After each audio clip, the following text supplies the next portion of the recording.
Je m'appelle Pierre, j'ai 20 ans, et comme beaucoup de jeunes de mon âge, j'ai des rêves ambitieux et une soif de réussite insatiable.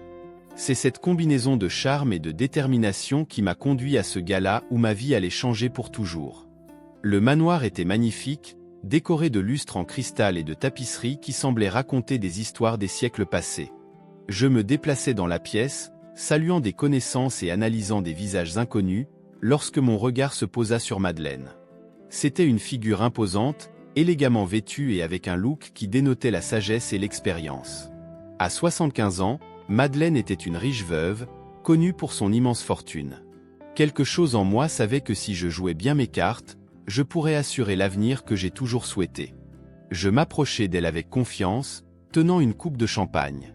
Bonsoir, Madame Madeleine. Je m'appelle Pierre. Je n'ai pas pu m'empêcher de remarquer comment vous illuminez cette pièce, dis-je en souriant. Elle m'a regardé avec une étincelle dans les yeux, un sourire énigmatique aux lèvres. Bonsoir, jeune Pierre. Il est rare de trouver quelqu'un d'aussi courtois et charmant lors de ces événements. Dis-moi, qu'est-ce qui t'amène ici? Nous avons discuté pendant des heures et j'ai tenu à montrer mon meilleur côté, charismatique, intéressé et attentif. J'ai parlé de mes projets, de mes ambitions et de mon admiration pour les gens qui, comme elle, ont accompli tant de choses dans la vie. Madeleine semblait sincèrement ravie de ma compagnie, mais il y avait quelque chose dans son regard que je n'arrivais pas à déchiffrer. Dans les jours et les semaines qui ont suivi, j'ai continué à la courtiser avec des fleurs, des dîners et des sorties dans des lieux romantiques. Je savais que je gagnais son affection, et cela me motivait encore plus. Un soir, lors d'un dîner particulièrement sympathique, j'ai décidé de tâter le terrain. Madeleine, je dois avouer que je ne me suis jamais senti aussi connecté à quelqu'un qu'à toi. Ta sagesse, ton élégance, tu es vraiment une femme fascinante, dis-je en lui tenant doucement la main. Elle rit, un son mélodieux qui remplit la pièce. Oh, Pierre, tu es un vrai coureur de jupons. Mais dis-moi, qu'est-ce que tu cherches vraiment chez moi? J'ai hésité un moment, mais j'ai gardé mon sourire. Je crois que ce que je recherche est la même chose que toi. Une compagnie, quelqu'un avec qui partager des moments, et qui sait construire quelque chose d'encore plus spécial. Ses yeux brillèrent à nouveau, mais elle ne dit rien. Il hocha simplement la tête, comme s'il réfléchissait à mes paroles. Après quelques mois de relation, j'ai senti que c'était le bon moment pour passer à l'étape suivante. J'avais prévu une soirée spéciale, avec un dîner aux chandelles dans un restaurant élégant. Quand le moment parut parfait, je m'agenouillai devant elle, tenant une petite boîte en velours. Madeleine, à partir du moment où nous nous sommes rencontrés, ma vie a changé pour le mieux. Tu m'as apporté de la lumière, du bonheur et un sentiment de plénitude que je n'avais jamais connu. Alors je te demande, accepterais-tu de m'épouser? Elle m'a regardé pendant quelques secondes qui m'ont semblé une éternité, puis, avec un sourire énigmatique, elle m'a répondu, « Oui, Pierre. J'accepte. » Alors qu'elle glissait la bague à son doigt, j'ai ressenti un mélange de triomphe et de soulagement. Pourtant, quelque chose dans son sourire me mettait mal à l'aise, comme si elle était au courant d'un secret que j'ignorais. Mais à ce moment-là, j'ai choisi d'ignorer mes doutes. J'étais concentré sur mon objectif et rien ne semblait pouvoir m'arrêter. Je ne savais pas que le sourire énigmatique de Madeleine serait le signe avant-coureur d'un jeu bien plus complexe que ce que j'aurais pu imaginer. La cérémonie de mariage était un spectacle de luxe et de sophistication auquel je n'aurais jamais imaginé pouvoir assister, et encore moins jouer un rôle. Madeleine, dans sa robe de soie ivoire, scintillait comme un bijou rare. Dans mon smoking parfaitement ajusté, je me sentais comme l'homme le plus astucieux et le plus chanceux du monde. Le sentiment de me rapprocher de plus en plus de cette immense fortune me remplissait d'une excitation presque palpable. Lorsque nous avons échangé nos vœux, j'ai vu une lueur énigmatique dans ses yeux, comme si elle savait quelque chose que j'ignorais. Mais je m'en fichais, pensant que c'était juste l'émotion du moment. Après la cérémonie, la réception fut encore plus grandiose. Le champagne coulait à flots et les invités, tous membres de la haute société, nous félicitaient avec des sourires que je savais plus curieux que de vrai bonheur. Les jours qui ont suivi le mariage ont été un mélange d'euphorie et d'anxiété. Madeleine, toujours aussi perspicace, m'a fait découvrir l'entreprise familiale petit à petit. « Pierre, mon cher, » me disait-elle avec un sourire affable, « je veux que tu connaisses chaque détail de nos efforts. Il est important pour moi que tu te sentes partie prenante de tout cela. Elle m'a emmené au bureau principal, un immense espace avec des étagères remplies de livres et de documents qui semblaient contenir l'histoire du monde. Madeleine semblait me faire confiance d'une manière à laquelle je ne m'attendais pas si tôt. Vous pouvez revoir ces contrats, m'a-t-elle dit un jour en me tendant une pile de papier. Je fais confiance à votre jugement. Je me sentais de plus en plus à l'aise, certain d'avoir le contrôle de la situation. Jusqu'à ce qu'une nuit, alors que je consultais certains documents au bureau, je trouve une mystérieuse lettre cachée entre les pages d'un vieux livre. La lettre manuscrite semblait ancienne et contenait des références à un sombre secret. Cher Pierre, lis-je à haute voix, j'espère que vous ne trouverez jamais cette lettre, mais si vous la trouvez, sachez qu'il y a bien plus dans cette maison que vous ne le pensez. Ma curiosité a été immédiatement piquée, mais j'ai décidé d'ignorer la lettre pour le moment. Mon objectif principal était toujours d'assurer ma position et éventuellement mon héritage. Madeleine entra dans le bureau et me trouva avec la lettre à la main. « Qu'est-ce que c'est, Pierre ?» demanda-t-elle avec une expression de légère curiosité. « Ah, rien d'important, répondis-je en remettant la lettre dans le livre. Juste un vieux papier que j'ai trouvé. » Elle m'a regardé un instant, ses yeux brillant de la même expression énigmatique du jour de notre mariage. « Très bien, » dit-elle en souriant. « Assurez-vous simplement que rien d'important ne soit laissé de côté. » Les jours ont continué à passer et je me suis de plus en plus impliqué dans les affaires. Madeleine semblait satisfaite de ma performance, et à mon tour, je me sentais de plus en plus confiant d'être sur la bonne voie. Cependant, cette mystérieuse lettre ne me sortait pas de la tête. Qu'est-ce que cela pourrait signifier? Madeleine me cache-t-elle quelque chose? Par une nuit silencieuse, j'ai décidé de fouiller le bureau à la recherche d'autres indices. Alors que je fouillais dans les tiroirs et les étagères, j'ai entendu des pas doux. Madeleine se tenait sur le seuil et m'observait. « Tu cherches quelque chose, Pierre ?» demanda-t-elle avec un sourire qui n'atteignit pas ses yeux. « Ah, je prépare juste quelques papiers, mentis-je, essayant de paraître indifférent. » Elle se rapprocha, ses yeux ne quittant jamais les miens. « N'oublie pas, chérie, que dans cette maison, tout n'est pas comme il paraît. » Sur ces mots, elle est partie, me laissant avec un sentiment croissant de méfiance et de curiosité. Je savais que je devais faire attention. Madeleine était bien plus rusée que je ne l'imaginais, et tout faux pas pouvait mettre mes projets en péril. Cependant, mon ambition était plus grande que n'importe quelle peur ou doute. J'étais déterminé à découvrir tous les secrets de cette maison et à assurer ma fortune, quel qu'en soit le prix. Ma vie avec Madeleine semblait enfin reprendre son cours. La routine de luxe et d'opulence du manoir était devenue une constante agréable, et je me sentais déjà presque comme le propriétaire de cette immense fortune. Cependant, j'ai commencé à remarquer de petits détails qui me mettaient mal à l'aise. Madeleine, qui avait toujours été très transparente dans ses actes et ses propos, commençait à afficher des comportements étranges. Un matin, alors que nous prenions un café sur la véranda, j'ai remarqué qu'elle était plongée dans ses pensées, le visage marqué par une expression que je n'arrivais pas à déchiffrer. « Est-ce que tout va bien, chérie ?» ai-je demandé, essayant d'avoir l'air vraiment inquiet. Elle leva lentement les yeux, comme pour revenir à la réalité. « Oui, Pierre. Je pense juste aux responsabilités qui accompagnent tant de richesses. » Sa réponse me parut évasive, mais je n'insistais pas. Cependant, les choses n'ont fait qu'empirer à partir de là. Madeleine a commencé à passer d'innombrables appels téléphoniques, toujours à voix basse, et s'est enfermée dans le bureau pendant de longues périodes. Plus intriguant encore, elle a commencé à quitter la maison sans me le dire, ce qu'elle n'avait jamais fait auparavant. J'ai décidé que je devais découvrir ce qui se passait. À une de ces occasions, j'ai suivi discrètement Madeleine. Sa destination était un cabinet d'avocats du centre-ville. J'ai attendu dehors pendant ce qui m'a semblé des heures jusqu'à ce qu'elle sorte enfin, accompagnée d'un groupe d'avocats. L'expression sur son visage était celle d'une pure détermination. Ce soir-là, alors que nous étions assis dans le salon, regardant un programme aléatoire à la télévision, je ne pouvais plus contenir ma curiosité et ma frustration. « Madeleine, je t'ai suivi aujourd'hui, avouai-je en essayant de garder ma voix calme. Je t'ai vue avec ces avocats. Que se passe-t-il » Elle m'a regardé avec un mélange de surprise et de quelque chose qui ressemblait à de l'amusement. « Pierre, mon cher, penses-tu vraiment pouvoir tout contrôler autour de toi? Il y a des choses qui ne te regardent pas. » Des questions qui ne me concernent pas? Je suis votre mari. J'ai le droit de savoir ce qui se passe, rétorquai-je, sentant la colère bouillonner en moi. Madeleine se releva lentement, traversa la pièce et se plaça devant moi. Peut-être qu'un jour tu comprendras, Pierre, ou peut-être pas. Mais sache que j'aurai toujours une longueur d'avance. Elle sourit énigmatiquement avant de se retirer dans sa chambre. Cette nuit-là, j'ai à peine dormi, les pensées se bousculaient dans mon esprit. Que voulait-elle dire par cette dernière phrase? Que faisait-elle?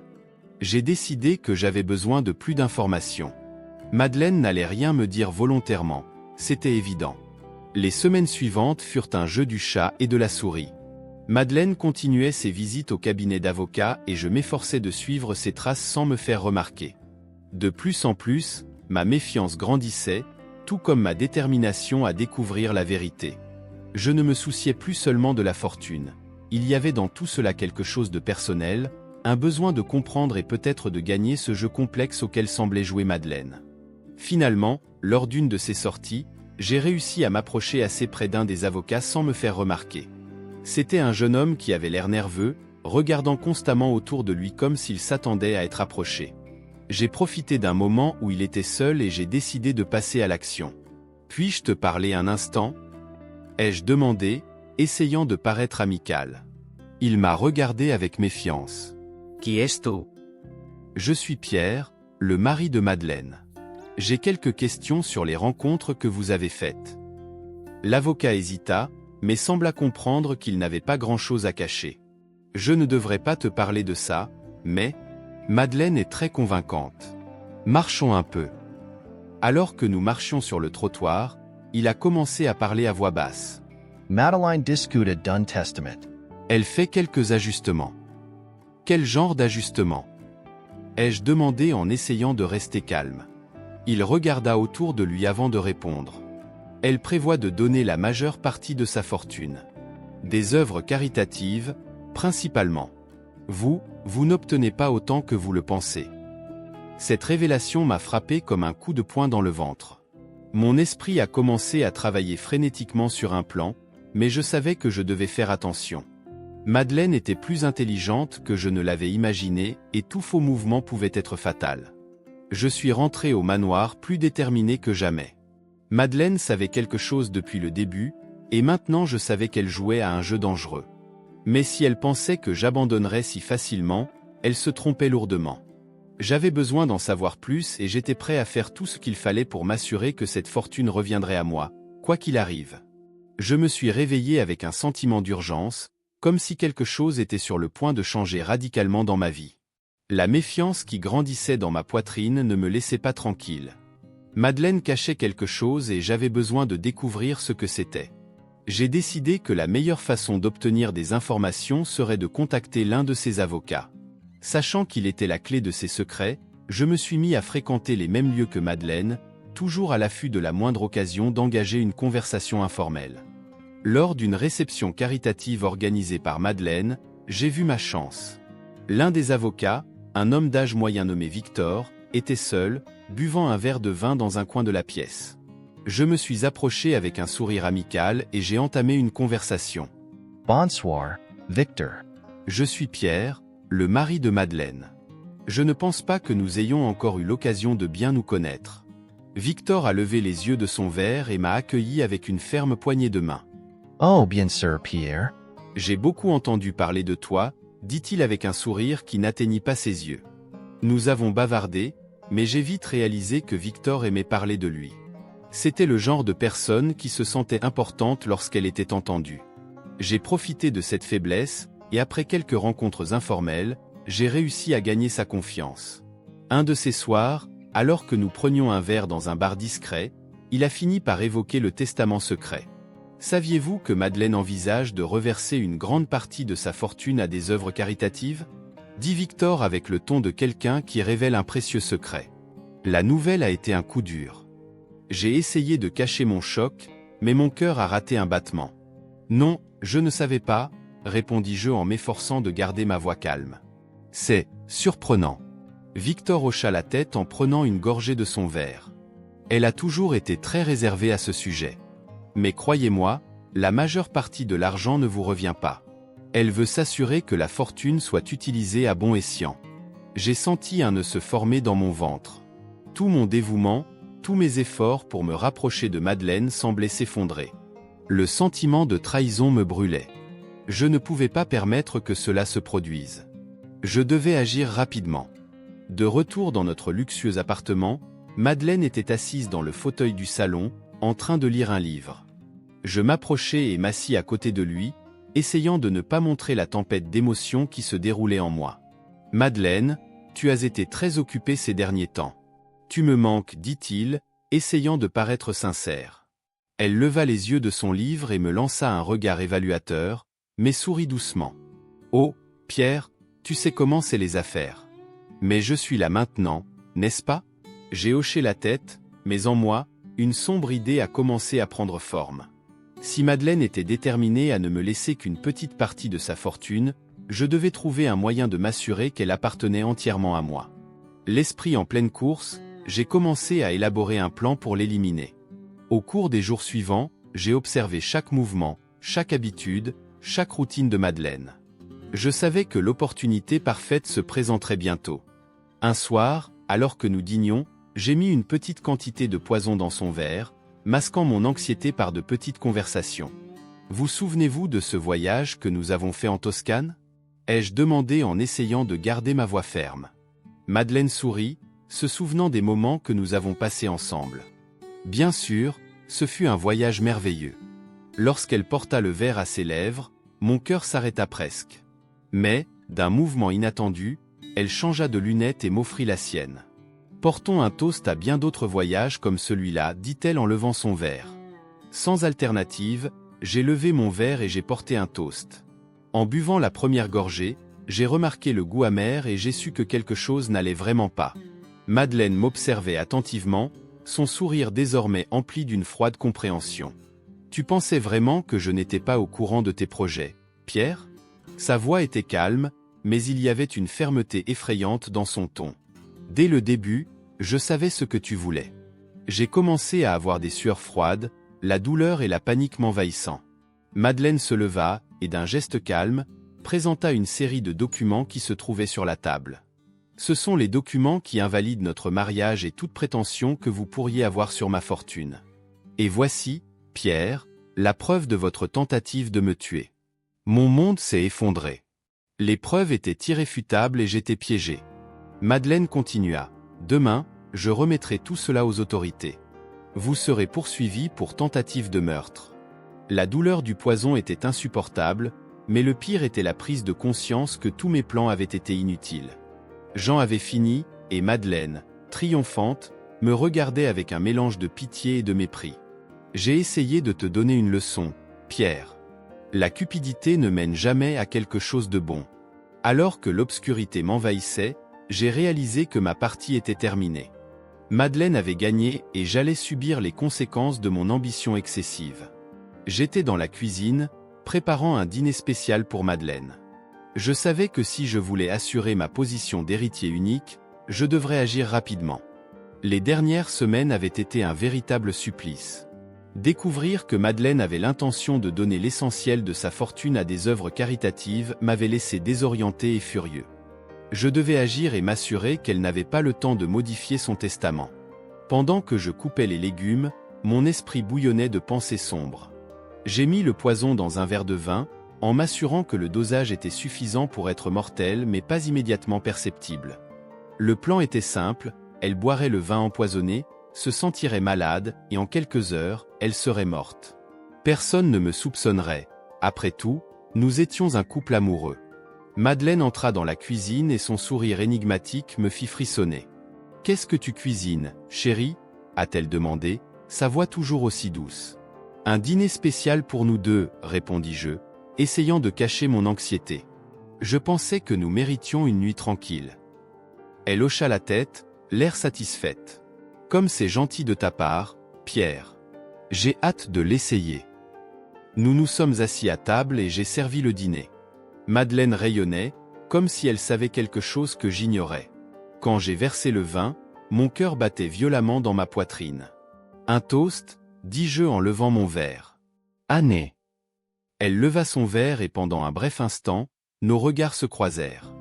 Il y avait quelque chose dans son regard qui me mettait mal à l'aise, mais je ne pouvais pas reculer maintenant. « À nous » répéta-t-elle avec un sourire qui n'atteignit pas ses yeux.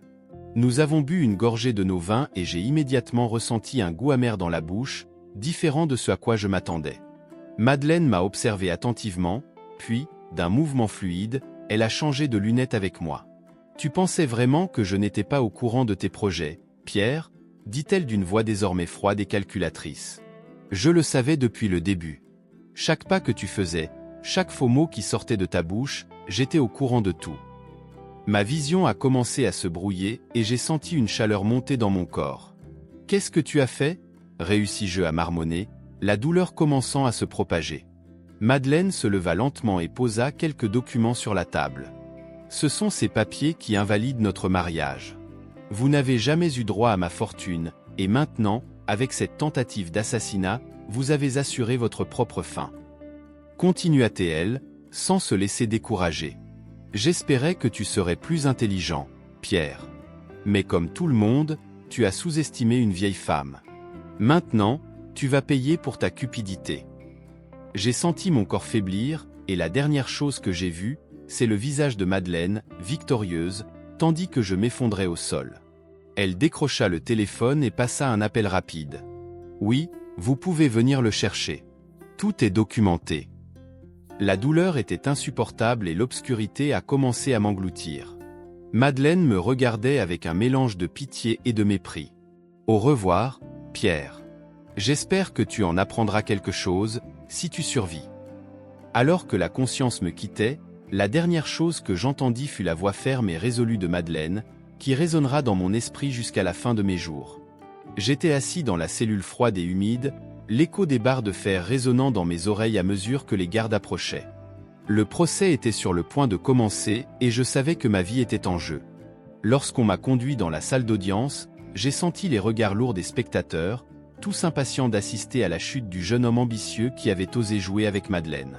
Le juge, personnage austère et imposant, prend sa place. Les preuves contre moi étaient accablantes.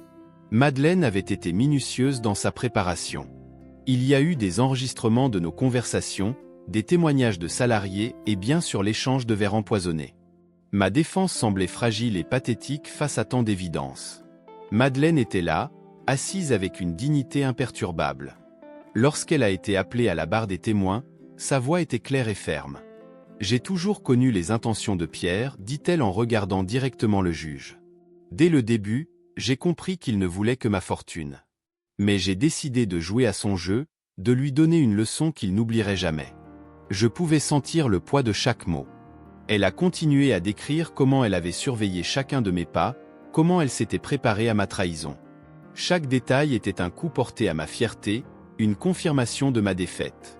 Puis, dans un moment que je n'oublierai jamais, Madeleine a révélé son véritable héritier. « Monsieur le juge, je voudrais vous présenter quelqu'un de très spécial », a-t-elle dit en saluant un jeune homme assis au premier rang. Il se leva, timide, mais avec une étincelle dans les yeux que je n'avais jamais vue auparavant. « C'est Lucas. » Je l'aide, lui et sa famille, depuis de nombreuses années. Il est travailleur, honnête et a un cœur pur. Il est le véritable héritier de ma fortune. Il y a eu un murmure dans la salle d'audience. Lucas semblait humble, mais il y avait en lui une force que je n'ai jamais possédée. Madeleine expliqua comment sa fortune serait utilisée pour de nobles causes, au profit de ceux qui en avaient vraiment besoin. Pendant qu'elle parlait, j'ai senti un vide grandissant dans ma poitrine. Tout ce que j'avais fait, toutes mes ambitions avaient été vaines. Le verdict ne s'est pas fait attendre. J'ai été condamné et ramené à la cellule, où l'obscurité semblait plus oppressante que jamais. Les barres de fer étaient désormais plus qu'une simple structure physique, ils étaient un symbole de ma cupidité et des conséquences de mes actes. Madeleine, quant à elle, a vécu ces dernières années en paix. Elle savait que sa fortune était entre de bonnes mains et qu'elle avait obtenu justice. Par une journée ensoleillée, elle s'est rendue sur la tombe de son défunt mari, réfléchissant au piège de l'avidité et à l'importance de vivre une vie honnête et déterminée. « Tu serais fière de moi, chérie », murmura-t-elle en plaçant une fleur sur la pierre tombale. Justice a été rendue.